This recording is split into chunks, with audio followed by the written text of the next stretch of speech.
ఆధ్యాత్మిక క్షేత్రంగా ప్రపంచవ్యాప్తంగా ఖ్యాతి పొందిన మన తిరుపతి నగరం ఈ రోజు తన 896వ ఆవిర్భావ దినోత్సవాన్ని ఘనంగా జరుపుకుంటోంది. క్రీస్తు శకం 1130 ఫిబ్రవరి 24న గోవిందరాజస్వామి టెంపుల్ నిర్మాణంతో అగ్రహారంగా ప్రారంభమైన తిరుపతి కాలక్రమేణా మహానగరంగా రూపుదిద్దుకుంది. రామానుజాచార్య ఆశీస్సులతో రామానుజపురంగా మొదలై నేడు ప్రపంచ ఆధ్యాత్మిక రాజధానిగా వెలుగొందుతోంది. క్రీస్తు శకం 1130 ఫిబ్రవరి 24న శ్రీ గోవిందరాజస్వామి టెంపుల్ నిర్మాణంతో అగ్రహారంగా ప్రారంభమైన తిరుపతి కాలక్రమేణా మహానగరంగా రూపుదిద్దుకుంది. రామానుజాచార్యుల ఆశీస్సులతో రామానుజపురంగా మొదలై నేడు ప్రపంచ ఆధ్యాత్మిక రాజధానిగా వెలుగొందుతోంది. కలియుగ దైవం వెంకటేశ్వర పాదసేవలో చిన్న అగ్రహారంగా ఆవిర్భవించిన తిరుపతి నేడు విద్య, వైద్య, సాంకేతిక రంగాల్లో అగ్రగామిగా ఎదిగింది. తిరుమల తిరుపతి దేవస్థానం కృషితో లక్షల మందికి జీవనోపాధి కల్పిస్తూ దేశాభివృద్ధిలో కీలక పాత్ర పోషిస్తోంది. తిరుపతిలో జన్మించడం ప్రతి ఒక్కరికి గర్వకారణం. ఇది ప్రతి తిరుపతి వాసి పండుగ. దైవమైన తిరుమల శ్రీవారి పాదాల చెంత జన్మించడమే జన్మ జన్మల పుణ్యఫలం.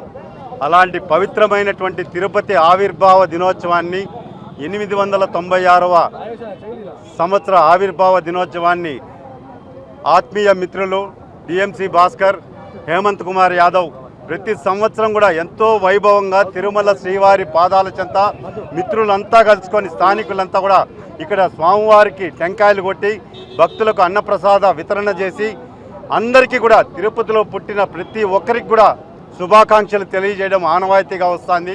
నేను ఒక స్థానికుడిగా, శ్రీవారి భక్తుడిగా రాష్ట్ర ప్రభుత్వాన్ని, తిరుమల తిరుపతి దేవస్థానాన్ని విజ్ఞప్తి చేస్తున్నాను. దయచేసి తిరుపతి ఆవిర్భావ దినోత్సవాన్ని అధికారికంగా ప్రతి సంవత్సరం కూడా వైభవంగా చేయండి. తిరుపతి అంటేనే నిత్య కళ్యాణం, పచ్చతోరణం. ప్రతినిత్యం కూడా స్వామివారి వైభవోత్సవాలు, కళ్యాణోత్సవాలతో, ఉత్సవాలతో బ్రహ్మాండ నాయకునికి పైన కొండపైన తిరుపతిలో ఉత్సవాలు జరుగుతుంటాయి.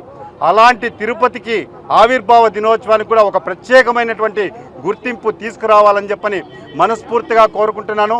అదేవిధంగా ఎవరైతే యాదవులకు ఆది గురువుగా ఉన్నటువంటి ఆ పెద్దవారు శరభయ్య యాదవ్ గారి విగ్రహాన్ని ఏర్పాటు చేయాలని చెప్పని మేము గతంలో కూడా కోరడం జరిగింది. శరభయ్య గారికి తిరుమల తిరుపతి దేవస్థానానికి విడదీయరాని అనుబంధం ఉన్నది. దయచేసి మన చరిత్ర భవిష్యత్ తరాల వారికి తెలియాలి, యువతరానికి తెలియాలంటే మన పూర్వీకుల్ని, మన సంపదని, ఎందుకంటే వాళ్ళు చేసిన సేవలు, శరభయ్య యాదవ్ గారు లాంటి మహనీయులు తిరుమల తిరుపతి దేవస్థానం శ్రీవారికి ఎంతో అనుబంధం ఉంది, విడదీయరాని అనుభవం ఉంది.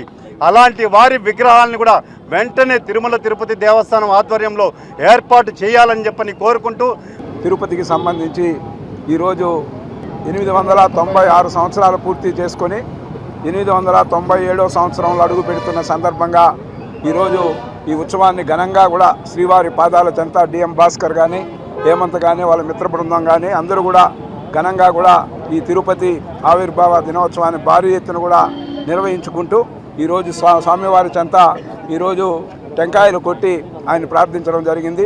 తిరుపతి అభివృద్ధి చూస్తే మొదటి నుంచి కూడా మీరు చూస్తే పంచాయతీ స్థాయి నుంచి కూడా ఏదైతే మున్సిపాలిటీ కానీ నగరపాలక సంస్థ ఇప్పుడు ఉంది, రాబోయే రోజుల్లో గ్రేటర్ తిరుపతిగా అభివృద్ధి చెందడమే కాకుండా ఈ ప్రాంతంలో నివసించే వ్యక్తులందరూ కూడా లక్షలాది యాత్రికులు వచ్చే వాళ్ళ యొక్క ఏదైతే వాళ్ళందరి ఆదరాభిమానాలను చూరుకునే విధంగా ఇక్కడ ఉన్న ప్రతి ఒక్కరు కూడా కృషి చేయడం జరుగుతుంది.